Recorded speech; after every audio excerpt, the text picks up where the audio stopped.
हातगाव मठातून दिंडी ही निघाली, बसवलिंग स्वामींची कृपा हो झाली। हातगाव मठातून दिंडी ही निघाली, बसवलिंग स्वामींची कृपा हो झाली।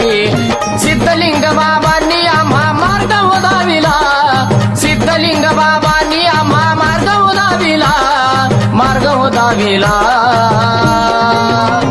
चला मनमत बोलू मुखाने कपिल धारेला, चला मनमत बोलू मुखाने कपिल धारेला।